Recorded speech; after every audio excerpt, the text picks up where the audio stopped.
Ladies and gentlemen, welcome. We appreciate you joining us today for the State of the City Address. My name is Wayne Parker. I'm the city's Chief Administrative Officer, and Mayor Curtis asked if I would welcome you and introduce some of the folks who are here today and then proceed with the program. So first we want to acknowledge the members of our City Council who are here today. Not turned on.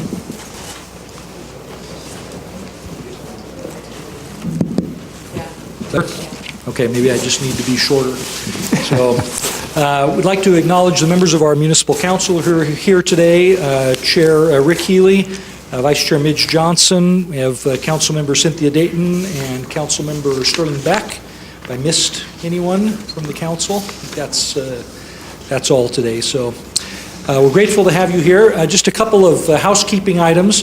First of all, as you came in, you may have noticed tables and chairs out in the lobby. We are not serving dinner after this event. We actually have an event programmed in for later this afternoon, and they as in their typical efficient manner, our facilities group got everything set up early.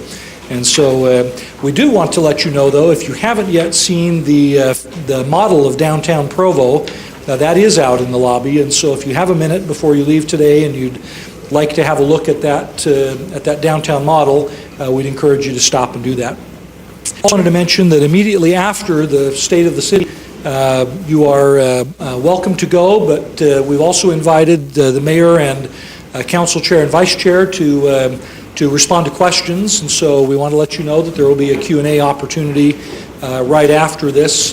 We do have some here from the media and the press, and we're happy to have you here, welcome you here, but any of you who'd like to stay and respond to questions and answers or ask questions and responses, you are welcome to do that right after the mayor's comments. So I'm glad you're here. We've invited Arturo Sosa to offer an opening prayer for this event, and then Rick Healy, our council chair, will lead us in the Pledge of Allegiance. And immediately after the pledge, then we'll turn the time over to Mayor Curtis. Arturo.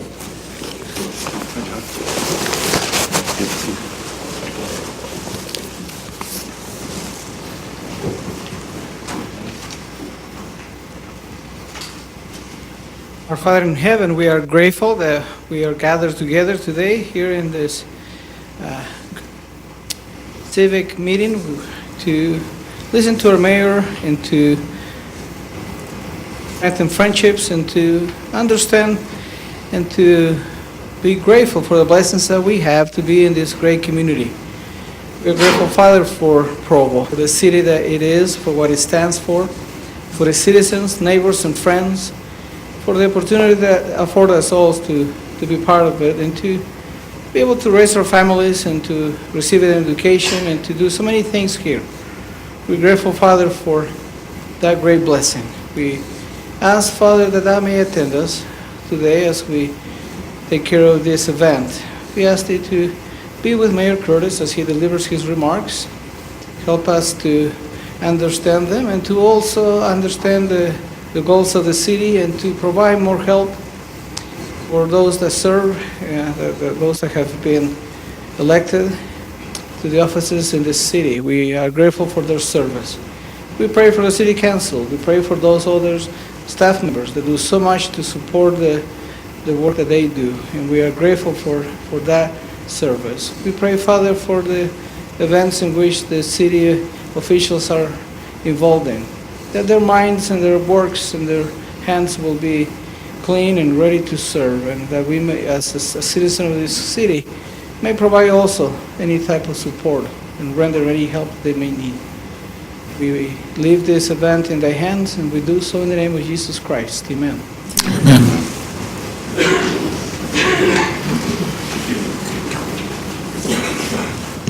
Would you all rise for the pledge?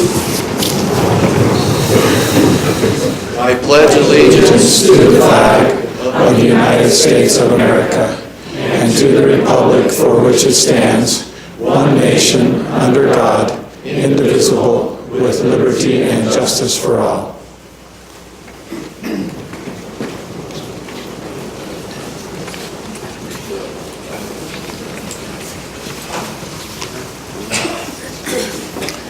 Well, welcome, and thanks to all of you for coming today. This is an event that I have looked forward to for a number of months, and I'm so grateful for the opportunity to share my thoughts with you today. It was a year ago, almost within a few days, that it was my honor to be inaugurated the 44th mayor of the city of Provo. I said a lot that day. The one thing that's been remembered and quoted perhaps most often is my statement that I have the best job in the world. Now, a year ago, I'm not sure I really knew what I was saying when I said that. But now I stand here a year later, more convinced than ever that this truly is the best job. And there are a number of reasons for that. First, I would like to acknowledge the role that our city employees play in my feelings about this. And for the last year, it's been my privilege to get to know so many employees. We have 1,200 employees in the city who all contribute and make such a great difference in this city. So thank you for making this the greatest job. I'd like to thank the City Council because it's a wonderful experience for me the last 12 months and contribute to my feelings about this job. But perhaps most important, I'd like to thank our residents who make this city the greatest city, in my mind, in the entire world. Thank you to our residents.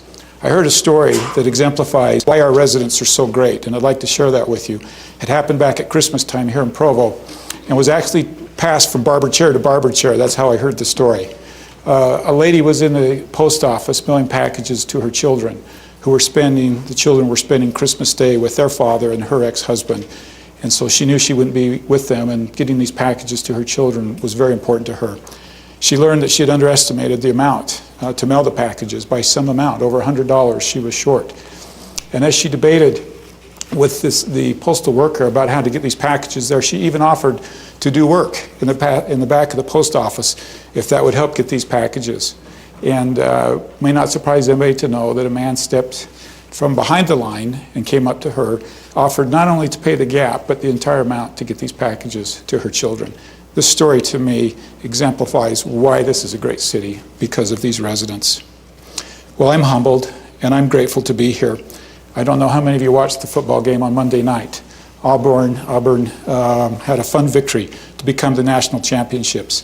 And I listened to their head coach say something, and when he said it, I said to myself, that's exactly how I feel about being the mayor of Provo. This is what he said. I'm blessed to be a small part of something really big. And that's how I feel about my job. Well, today as we review the state of the city, I'd like to discuss three areas: our well-being, our financial outlook, and our future. So join me as we jump in and talk about our well-being. As a new mayor, I had the opportunity and the fun of being called by CNN to go before an audience of almost 1 million people. They asked me to talk about why life was so good in Provo, of all things.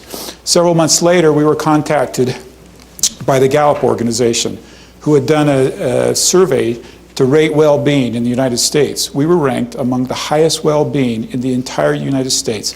And it was my opportunity to go back to Washington, D.C. and explain to this group why Provo, Utah had such a high ranking for well-being. The very first thing I told them was, you probably won't believe much of what I tell you today. And then I went on to explain a city that mourns over the loss of a building, that has a New Year's celebration with over 15,000 people and no alcohol, and in the worst economy of our lives passes a bond to provide a place for our seniors, for us to recreate together and come together as a community. Those three things are all quite unbelievable to most of the rest of the country. Not long before that, I was called to go to Harvard and join with a group of new mayors around the United States. We sat in a room and discussed our problems. I'm glad I didn't go first. I listened to this group talk about crime, homelessness, poverty, generations of entitlement, greed, corruption. And then they turned to me and said, now what are the problems in your city? And I was speechless. Provo is such a great city, and we have so many good things going for us. On the top of our list has to be neighborhoods. Tuesday night, it was my opportunity to have dinner with our neighborhood chairs. I've learned that this network of great men and women is really the foundation for our great neighborhoods. Early on, it became obvious to me that when we had a city in the problem, when we had a problem in the city and didn't have to fix that problem, we could call on our neighborhood chairs and magically somehow they could fix the problem. There's a program in our city called the Matching Grant Program. Last year, our city council administered this program and used it with neighborhood chairs to come up with 1,463 volunteer work hours. I attended myself a project in Lyons Park where the neighbors of that neighborhood gather, it seems like almost weekly on a Saturday morning to make their park a better place. That park is as good as it is, not because of the city, but because of residents in that city. We also have a program called the Healthy Neighborhood Initiative, with strategies for building healthy neighborhoods that center in 4 areas: neighborhood appearance, social connections, and positive image, and a viable real estate market. Well, as we talk about the well-being in Provo, we have to acknowledge the business community. Over and over again, Provo is ranked as a fabulous place to do business. I know firsthand what a great place it is to do business. Sometimes we talk about the great companies, and we hear over and over again about these great companies in our city. What's been fun to me is to discover companies that are out there that have world-class, world-renowned products that most of us don't even know exist. I'd like to share just a couple with you. Qualtrics is a Provo-based marketing company used by industry leaders to conduct marketing research. According to Forbes magazine, over 20% of the world's most respected companies use Qualtrics, including Microsoft and Apple, headquartered right here in Provo. Imagine Learning is an amazing company whose goal is to teach English to the world's children. The company is based in Provo, largely because of our diversity in languages. Imagine Learning has grown by 572% in 3 years and has 135 employees. An amazing success story here in Provo. Well, my good friends at Kirkham Motorsports, Tom and Dave, built the world's best Cobra replicas. By using hand-formed aluminum, they've been able to master their craft and provide cars that sell up to as much as $1 million, headquartered right here in Provo. Yes, it was my obligation and responsibility to take a ride around the track in one of these fine automobiles. My most frequently asked question that day was, how fast did you go? And the best response I have is, I'm not sure. Last time I looked down, it was 160 miles an hour, and I stopped looking down. Well, let me ask you, where in the world are the world's highest quality speakers manufactured? Did you know it's right here in Provo? Dave and Cheryl moved their company, Wilson Audio, from California to Provo, where they met going to school. And today their company has become known for the world's best speakers. A pair of speakers can, if you get them for $100,000, that's actually a good deal. Amazing, right here in Provo. Well, I think another important reason why the well-being index is so high in our city is the quality of city services. Almost every department was tested this year with natural and man-made disasters. I believe we learn the most about our resources when we test them to this extreme. Perhaps our city service fair was an omen of things to come. Months and months of preparation, only to be wiped out by a quick storm that sent tents and people and bodies scurrying. In addition, Provo City responded to over 10,000 calls for service for our police and our fire department. They responded to a fire up Slate Canyon, which most of us never heard about because it was extinguished so quickly, but could have been a major natural disaster in our city. We had a 16-inch gas line break by a contractor, 2 main water breaks in our city, a traffic accident taking down a half dozen power poles, and of course, our Tabernacle fire, which was so heartbreaking to all of us. Perhaps on a personal note, just to share with you, as tragic as that incident was, it was amazing to me to feel the overwhelming unity and love and support that poured forth from our community during that event. All of these were handled with professionalism, speed, and competence. Thank you so much to our departments. Some of our departments are first and foremost in these disasters, but almost all departments are involved. For instance, our legal department helped us avert a disaster this year with the legal victory in our Rock Canyon fight. And so many of our departments contribute in many ways. I've seen firsthand the quality of employees here in Provo City.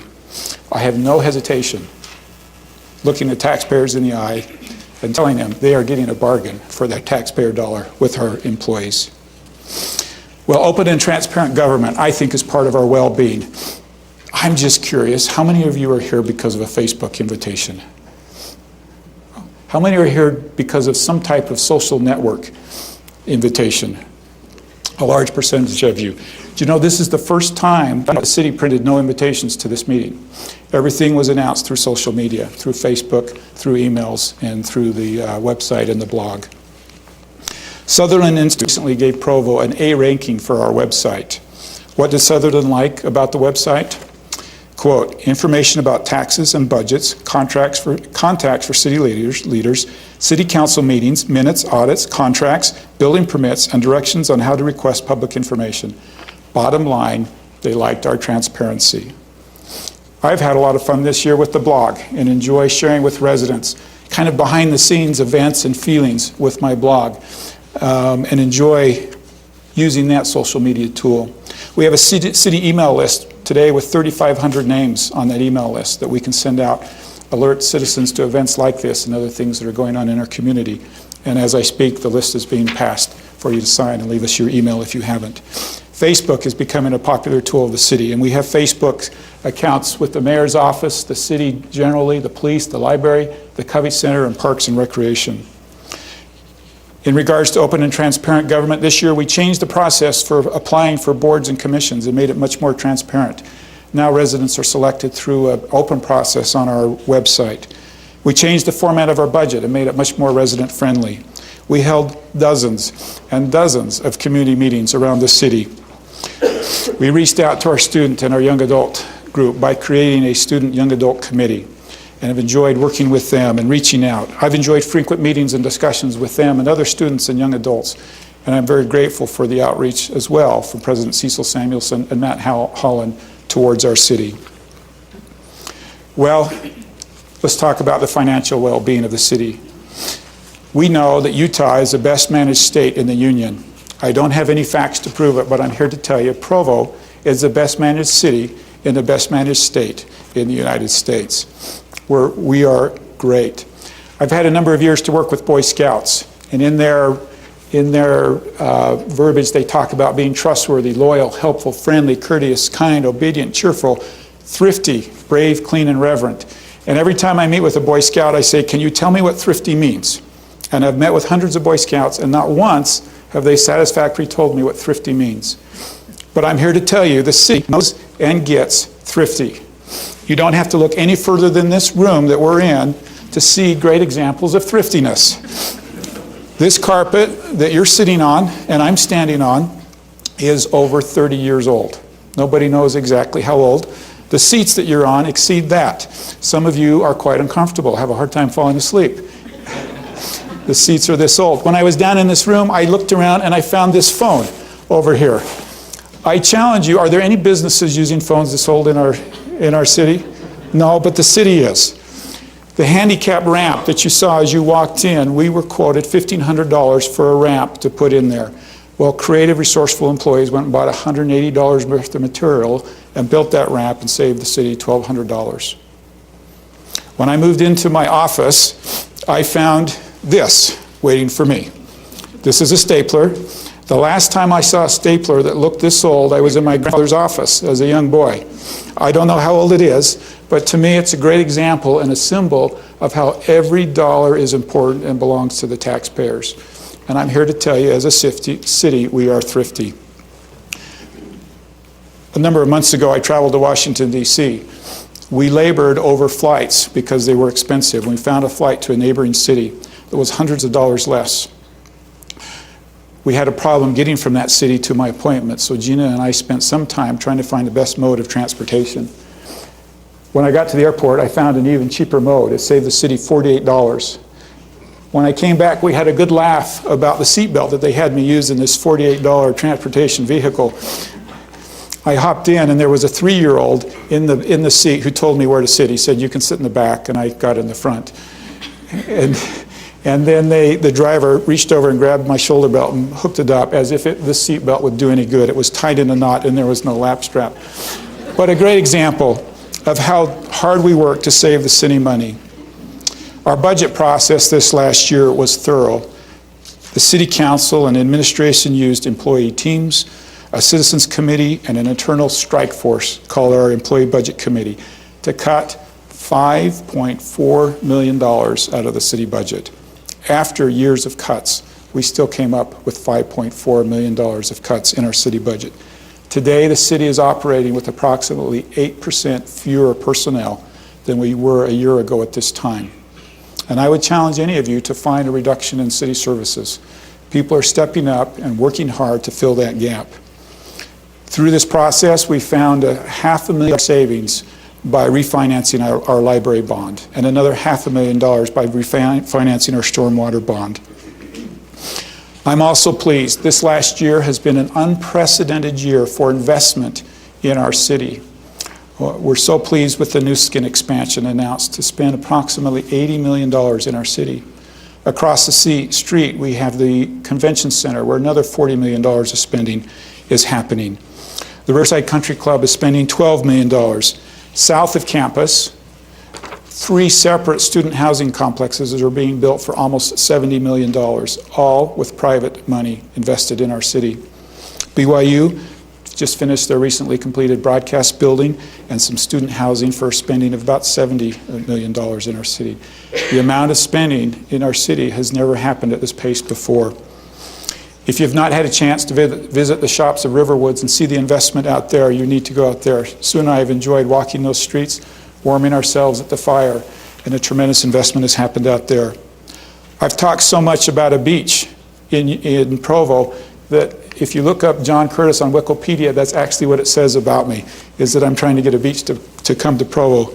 And I am pleased to announce today that thanks to the shops at Riverwoods, the beach is here.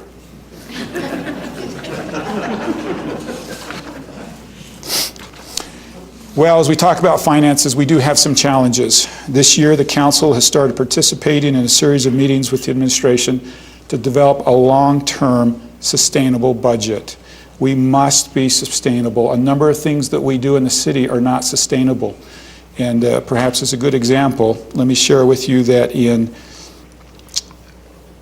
1998, we had 93 police officers, and today we have 93 police officers. So we're operating with some number of police officers with a dramatic increase in crime and in population in our city. There are forces pushing and pulling at our budget that are a challenge for us. We've already started the 2012 budget process and look forward to these challenges. As we speak about financial challenges, it's appropriate to talk about the fiber optic network, formerly known as iProvo. I'd like to share with you 6 thoughts on this network as we move forward. First, we need to fight the urge to spend all of our efforts debating something that is already done.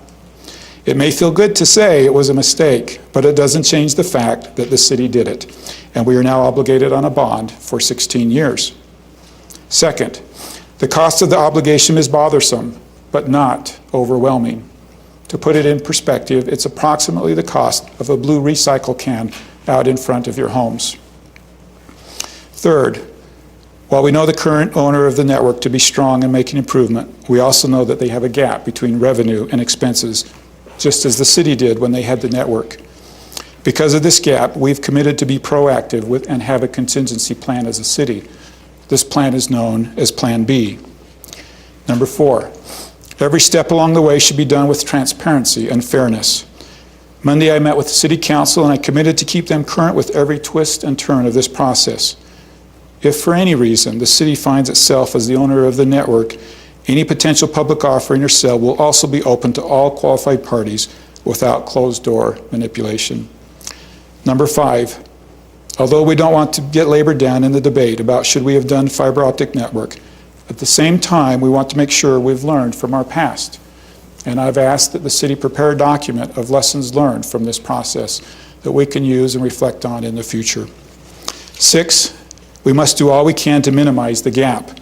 We must find a funding source for the gap. Painful, yes, but necessary. How we do this will be the topic of much debate in the upcoming days. I have formed a citizens committee. Today they met for the first time to discuss iProvo. We've asked our former mayor, George Stewart, to chair this committee.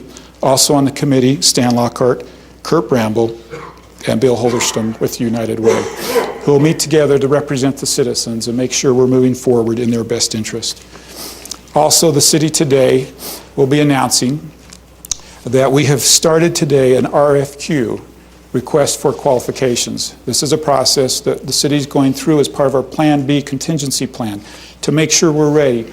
We're gathering every qualified bidder who may have an interest in this network, simply to make sure we're prepared and ready if that needs to be the case. Well, let's talk about the future of Provo. What a great city. What a wonderful place, and our future is so bright. This year we've started a process called visioning. It's been underway for almost a year. Almost a year ago, a group of citizens met together as a steering committee with the sole purpose of describing and articulating what we would like our city to look like in 20 years. To me, this is perhaps the most important thing that we're currently doing in our city. If we don't know what we want to look like in 20 years, how do we ever come together and find agreement on where we want to go as a city? The steering committee divided up into 3 different areas and put together subcommittees into 13 areas. Education, transportation, recreation are just a few of those committees. And the committees have been meeting for months, coming together to help us define what we would like to become as a city. It's now time for everybody in the city to get involved. The more people that get involved with this process, the better the process will be. I'd like to invite all of you to 2 public open houses, February 22nd at 11 a.m. and February 23rd at 7 o'clock p.m. In addition, we're reaching out to dozens and dozens, probably 40 different shareholder groups. Kiwanis and Rotary and our many organizations in the city will be going to those and speaking to those organizations and talking to them about visioning. We need our residents to jump in and participate. By visiting vision.provo.org on our website, you can see the document and leave us your comments. Every comment left is important and will be factored into this document to help it be the best document it can be, which will give us a roadmap for where we want to go in the next 20 years. Nowhere is visioning more important than our downtown area. I hope you had a chance to see the model in our lobby as you walked in. This model will help us determine how we get our downtown to where we would like it to be. Tremendous efforts have gone and are going into our downtown area. I'm pleased to tell you about a new initiative called Business Development Corporation. We've had the BDC functioning in our city, but it's focused on other areas and other technologies. In this upcoming year, the BDC will be starting a new branch focused on our downtown. It will mentor young companies and help them be successful in our downtown area and help us fill up all of this space in our downtown area. Zoning has taken place downtown. It's very proactive. It looks forward, and we have zoned our downtown area for what we would like it to be, and that will help incentivize people coming to our city. Well, as we look forward, we must be wise stewards over our resources. I'm pleased that Provo has played such a major role with the Utah Lake Commission in coming up with a master plan and now model ordinances for cities to use so that we can protect the area around our lake. We've done an energy audit of this building that will save the city $80,000 a year and, more importantly, make us less reliable on energy here in our own building. And I'm pleased to announce today that our energy department is starting a new energy conservation program for residents of customers of Provo Power, which will consist of rebates on energy efficient appliances and weatherization, low-cost home energy audits, and pickup and recycling of old refrigerators. You will all want to watch for material featuring Switch It Man, Provo's champion of energy efficiency. Finally, there's too many highlights to list all of them. If I had several hours with you, I would go over all of them. I'd like you to refer you to 2 documents. If you don't have them, you'll find them outside the door. One is Provo City Administrative Report, and the other is the Legislative Report from the. But if I may just roll off a few accomplishments that we haven't had time to talk about. The Center Street redesign was tremendously impactful for our city. We now have monthly crime reports on our websites, public meetings, growth plans, the creation of the Mayor's Office of Economic Development. We're now using digital document management in many of our departments. Our Justice Court processed 20,000 cases last year. We did our downtown rezoning ordinances. City Council changed parking ratios. We launched a Provo Tech X for new businesses. The BDC portfolio companies created 48 new jobs. We launched an incentive package for Mountain Vista Business Park. We were named Tree City USA for the 14th year in a row. We circulated 1,828,000 items in our library. We moved our veterans pool from a city subsidized facility to a revenue generator of $80,000. Decreased traffic accidents by 9% in the city, and also, many of you won't believe this, also decreased revenue from traffic citations at the same time. We arrested a rape suspect within 48 hours and a bank robber within 20 minutes. We worked on a host of road and transportation projects. Duncan Aviation opened for business, big hallmark for our city.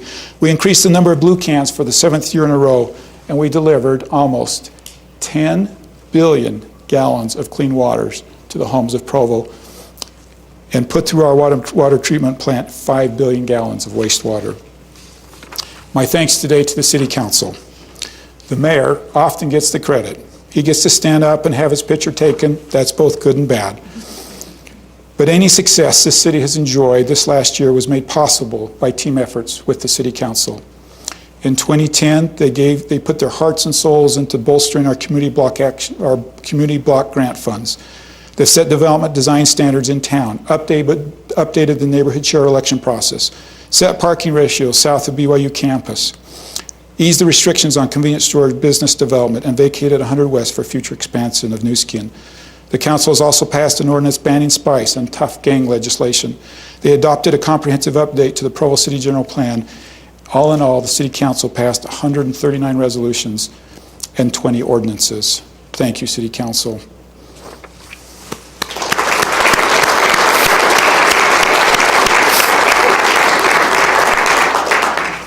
On a personal note, this year so many of you have been good to me and kind to me. Your notes and words fuel my desire to work harder and faster on your behalf. If by chance we find ourselves at odds, please consider this short story told by Zig Ziglar. A young lad was confronted by three bullies with violence in mind. Quickly, the little guy drew a line in the ground, stepping back several feet, looked the biggest bully in the eye and said, "Now you just step over that line." Confidently, the big bully stepped over the line, preparing to commit mayhem on the little guy. Quickly, the little fellow grinned and said, "Now we're both on the same side." I invite all of you to step over the line. Be on the same team. If you're looking for faults, I can promise you, you'll find them. If we work together, despite our faults, we can accomplish great things. Please join me in 2011 in reaching harder, higher, and trying harder to make the city be all that it can be. Thank you so very much for being here.